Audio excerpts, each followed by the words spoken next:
Hoje nosso papo aqui é mais sério. Eu quero comentar com você, e para isso eu vou ler um texto que eu mesma escrevi. Algo que muito se diz a respeito do estudo da gramática normativa da língua portuguesa. Muito se diz que estudar gramática normativa é algo opressivo, ou que a gramática normativa por si só é elitista, digamos assim, né? Eu tenho a graça, assim, a grande alegria de escrever para uma página no Facebook chamada Língua e Tradição. Nós escolhemos lá o Facebook porque é uma rede social que permite textos longos e muitas vezes ali o que nós fazemos são análises, são comentários mais extensos, mais trabalhados, mais profundos e tudo mais, justamente como é o caso deste texto. Então o título dele, o texto é da minha autoria, né? Então eu vou ler, vou parar, vou fazer alguns comentários aqui porque acho importante nós fazermos esse tipo de reflexão. É gramática, dois pontos, opressora ou libertadora? Interrogação. Será que a gramática oprime? Será que a existência de um sistema gramatical oprime? Até antes de nós comentarmos aqui, se você já acompanha o canal do YouTube há algum tempo, você já viu que nos meus primeiros vídeos eu explico muito bem o que é gramática ali e tal, eu vou a fundo da questão. Falo que existem vários tipos de gramática, né? Gramática normativa, gramática histórica, gramática comparativa e assim por diante. Então, nós podemos falar de gramáticas de maneira geral. Mas o que é gramática, né? Essa palavra em si? Gramática significa sistematização dos fatos da língua. Se nós tivermos de dar uma definição, é sistematização dos fatos da língua. Vem de grama, que significa letra, e aí, enfim. Mas hoje em dia se entende como uma sistematização dos fatos da língua. Então, quando nós sistematizamos, igual um guarda-roupa, sabe? Aqui é a gaveta de meias, aqui é a gaveta de cuecas, aqui é a gaveta de roupas de academia, por exemplo. Você está sistematizando o seu guarda-roupa. Quando nós sistematizamos os fatos da língua de acordo com algum critério, nós chamamos isso de gramática. Então, a gramática normativa é aquela ciência que se debruça sobre as obras de autores clássicos, daqueles autores que detêm um conhecimento tão profundo da nossa língua que conseguem destilar da nossa língua o que tem de melhor, de mais recursos expressivos, né? E conseguem passar para nós ideias complexas por meio deste bom domínio não apenas vocabular, mas também estrutural. Então, se eu pegar um exemplo como Machado de Assis é um autor, digamos assim, au concours, né, em língua portuguesa, que certamente é fonte deste estudo dos gramáticos. Então, os gramáticos vão estudar a obra de outros autores, inclusive de Machado de Assis, para perceber ali o que existe de congruente entre eles. E dali vão se formando estes corpos de normas, de regras linguísticas que vão pautar o que nós chamamos de norma padrão da língua portuguesa. Há vídeos aqui explicando isso de maneira mais profunda.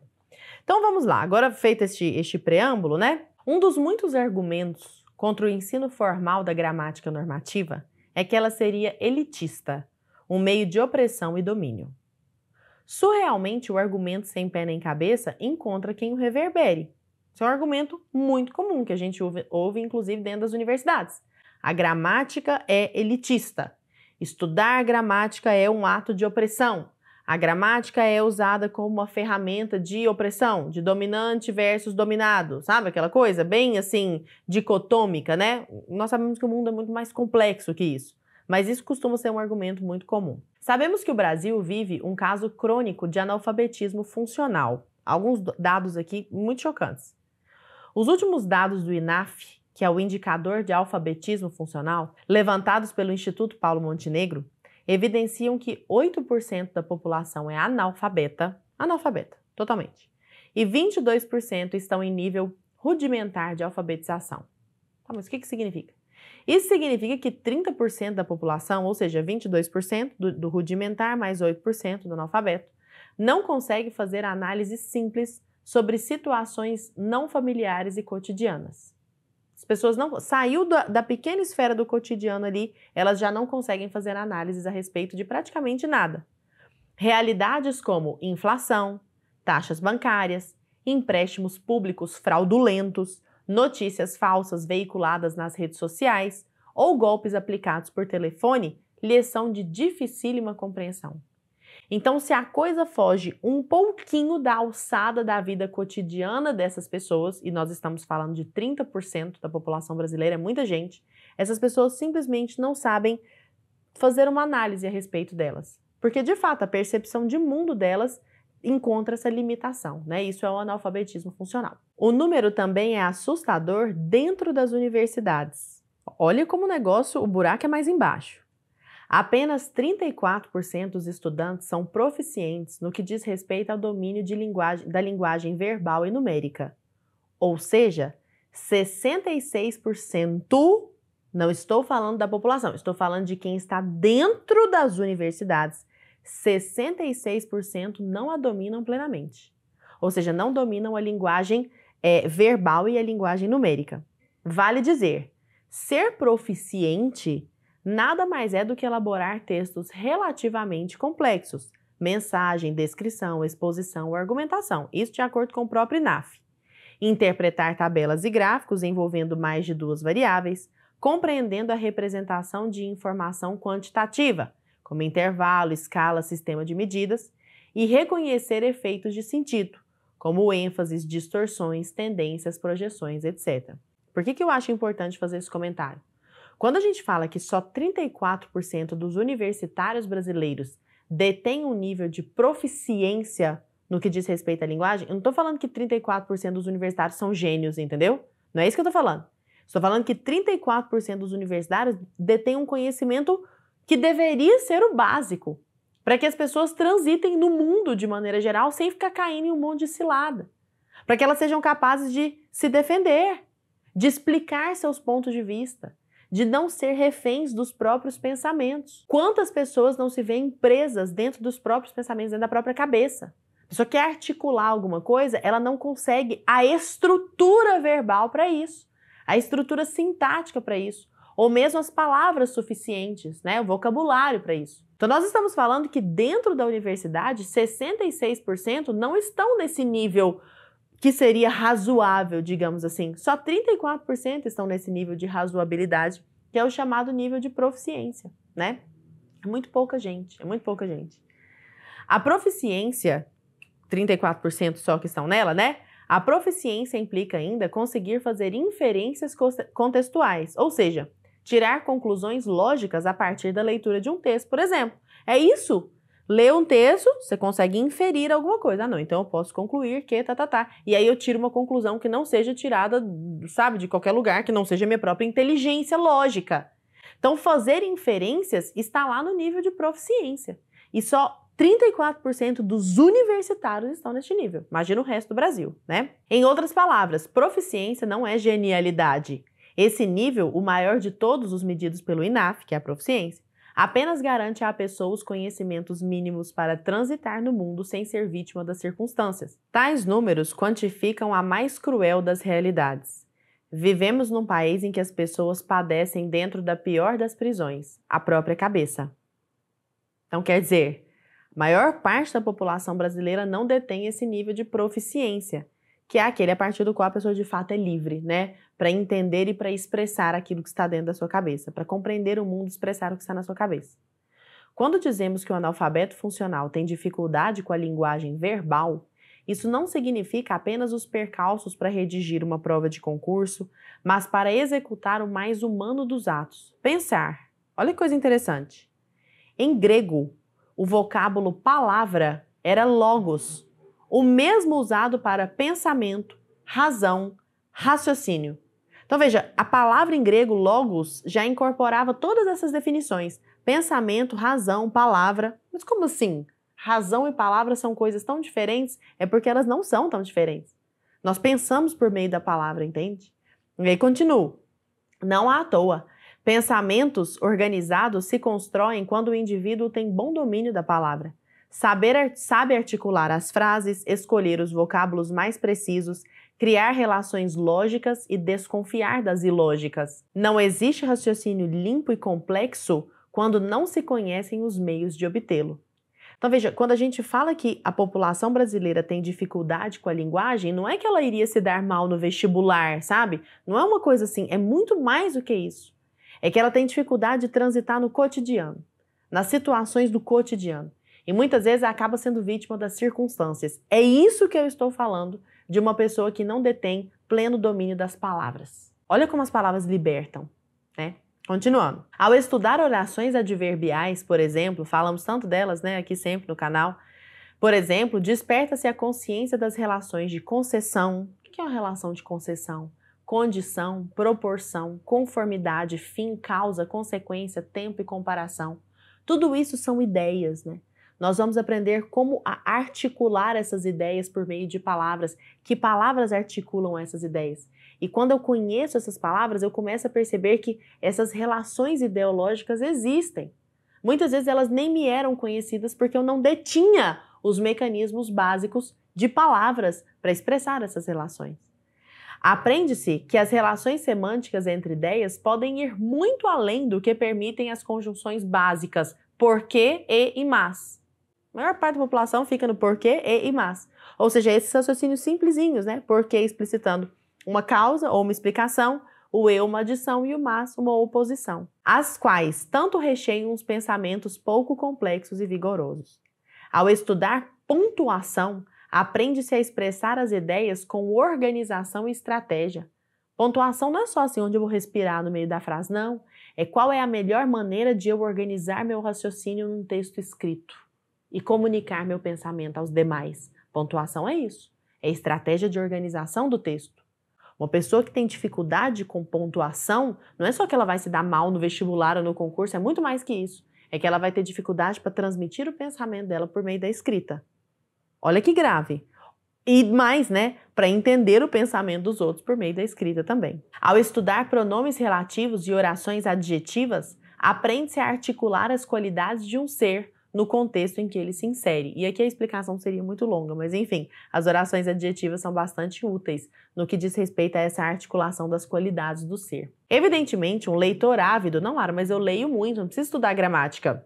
Evidentemente, um leitor ávido pode aprender a reproduzir, por uma espécie de osmose, a dinâmica formal do seu idioma. A pessoa lê tanto, nossa, ela é tão apaixonada, sei lá, por Nelson Rodrigues, por exemplo, que ela já meio que consegue copiar o estilo do Nelson Rodrigues, ela acerta a maior parte das pontuações ali, porque ela meio que vai por intuição, é verdade. No entanto, não resta dúvida de que estudá-lo didaticamente, estudar seu idioma didaticamente, é como acender a luz de um quarto escuro. O que outrora era apenas uma experiência tátil e intuitiva ganha cor e contorno. Olha, isso é muito sério. Mesmo uma pessoa que está acostumada a ler com alguma frequência, esta pessoa, ainda que ela tenha alguma intimidade com o idioma, é como se ela estivesse num quarto escuro, tateando assim as coisas. A partir do momento em que ela entende as engrenagens da gramática normativa do idioma dela do ponto de vista formal, é como se alguém acendesse essa luz dessa sala.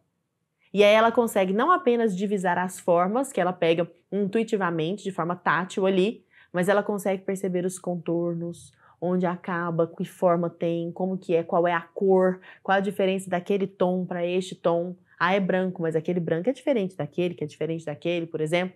Olha como existem outras variáveis aí que passam a ser percebidas apenas depois que você conhece a língua do ponto de vista formal. Como pode tudo isso oprimir alguém? Imagina, conhecer isso tudo que eu estou dizendo a você é oprimir alguém? Não, aprenda isso tudo que você vai ser muito oprimido. Qual o sentido disso? Não é evidente ser exatamente o oposto? Privar o indivíduo de tal estudo, dizendo-lhe que se trata de prática elitista e opressiva contra ele mesmo, é sentenciá-lo ao quarto escuro da própria cabeça embaralhada. Não vai aprender gramática não, que é um negócio muito opressivo. É um negócio que vai se sentir muito mal, muito oprimido se você aprender isso. E aí a pessoa fica ali, presa no quarto escuro da própria cabeça, né? Cujo mecanismo de libertação se chama linguagem e o estudo formal da linguagem. É negar-lhe uma potente arma sob o argumento de o proteger. Não compre armas porque assim você vai estar mais protegido, né? Como assim? Não faz sentido nenhum. Mas que proteção é essa? Como pode ser opressivo um estudo disciplinador da mente e polidor do espírito? Um estudo que oferece meios de organizar os pensamentos. Estou te dando mecanismos formais para você organizar seus pensamentos, comunicar seus pensamentos. Como isso tudo pode oprimir alguém? Qual que é o sentido disso? Que tira o indivíduo da situação de vítima da língua, tornando-o seu senhor. A pessoa deixa de ser vítima do idioma. Ela deixa de ser vítima daquele tanto de palavra embaralhada que ela vê em tudo quanto é lugar, afogada naquele meio. Ela passa a ser senhora das palavras. Ela domina as palavras. Como isso é opressivo, meu Deus do céu. E aí, para finalizar, é conveniente demonizar o estudo formal do idioma quando estamos tão longe de resolver as imensas consequências de sua falta. Então veja, nós vivemos num país de analfabetos funcionais, ou de analfabetos totais, né? Uma parte minúscula detém o que nós chamamos de nível de proficiência da linguagem. O que é mais fácil? Que discurso que é mais fácil? Fala assim, não aprendam isso vai oprimir vocês. Imagina, a gramática é elitista, é opressiva, ou, como diz o povo aqui da minha terra, pegar no chifre do viado, segurar ali no chifre e falar, eu vou enfrentar esse negócio aqui e enfrentar de fato esse problema. O que é mais conveniente? Entende? A gente não pode cair nesse tipo de armadilha de pensamento, não faz sentido, isso é absolutamente ilógico. Evidentemente, o desenrolar natural de dominar a própria língua é comunicar-se melhor. E a boa comunicação, como sabemos, é a maior qualidade buscada pelo mercado de trabalho. Pode pegar as listas divulgadas por todos os órgãos internacionais, quais são as maiores qualidades procuradas no mercado de trabalho. Número 1, comunicação. Comunicação. E isso, evidentemente, implica dominar os mecanismos, né, formais da própria língua. Quanto mais você os domina, mais você tem formas de se comunicar melhor. E aí eu digo para você, não, mas isso é elitista. Elitista é dizer que você não pode aprender isso, entende? E aí eu quero fazer uma reflexão final aqui. E a boa comunicação, como sabemos, é a maior qualidade buscada pelo mercado de trabalho. Diante disso, o efeito ocorrente aos que têm domínio linguístico é o aumento das chances de ascensão social. Quanto mais você domina a língua e sabe se expressar bem, maior é a sua chance de ascensão social. Não porque você está oprimindo os outros, então não por opressão aos outros, mas por porte de uma habilidade disputada. Sim, dominar a gramática é mesmo um meio de opressão e domínio. Opressão à escuridão, você oprime a escuridão, e domínio de si mesmo. Então quer dizer, pessoal, quando eu escrevi esse texto, eu estava pensando justamente no seguinte: o argumento das pessoas é que quem domina a gramática normativa fica oprimindo quem não domina. Às vezes é isso, né? Ou às vezes que a gramática em si é opressora, e aí é uma salada de argumentação. Olha, se uma pessoa usa o domínio da língua para oprimir a outra, a culpa não é de todo esse conjunto libertador que é o estudo da gramática, entende? A culpa é da pessoa. Então a gente tem que parar de criar esses monstros abstratos, falar, nossa, a gramática, quem é a gramática? Se a gramática é opressora, eu preciso prender a gramática, mas a gramática não existe, entendeu? Não dá para eu segurar a gramática, é um substantivo abstrato. Então, em vez de nós colocarmos a culpa neste ente abstrato e difuso pela sociedade, esse monstro que ninguém... A gente tem que começar a colocar a culpa nas pessoas. Fulano praticou o preconceito assim contra Beltrano, porque Beltrano trocou mas por mais, por exemplo, e uma pessoa que não tinha acesso a estudo nenhum. A pessoa é a culpada. A culpa não é do estudo formal da língua. O estudo formal da língua é libertador. E os dados do INAF mostram isso. E as consequências dos dados do INAF mostram isso para nós. E o mercado de trabalho mostra isso para nós. Então, se eu pego uma pessoa e digo a ela que ela não deve aprender esse negócio de gramática normativa porque isso é opressivo, eu é que estou sendo opressora, entende? Eu é que estou sendo opressora. Porque eu estou tirando daquela pessoa o que tem de mais precioso dentro do mercado de trabalho. E aqui o mercado de trabalho, francamente, é um argumento que acaba por ser mais chamativo, digamos assim. Mas eu estou falando da vida de maneira geral. Alguém que consegue articular os próprios pensamentos, formular as próprias ideias, defender as próprias ideias, que consegue contrapor a sua ideia à ideia de outra e ver o que elas têm de convergentes, o que elas têm de divergentes, que consegue polir o próprio pensamento porque detém os mecanismos formais para isso, essa pessoa é muito mais livre. Essa pessoa é muito mais livre. Então, voltando à pergunta, a gramática é opressora ou libertadora? A quem interessa dizer que ela é opressora? A quem interessa?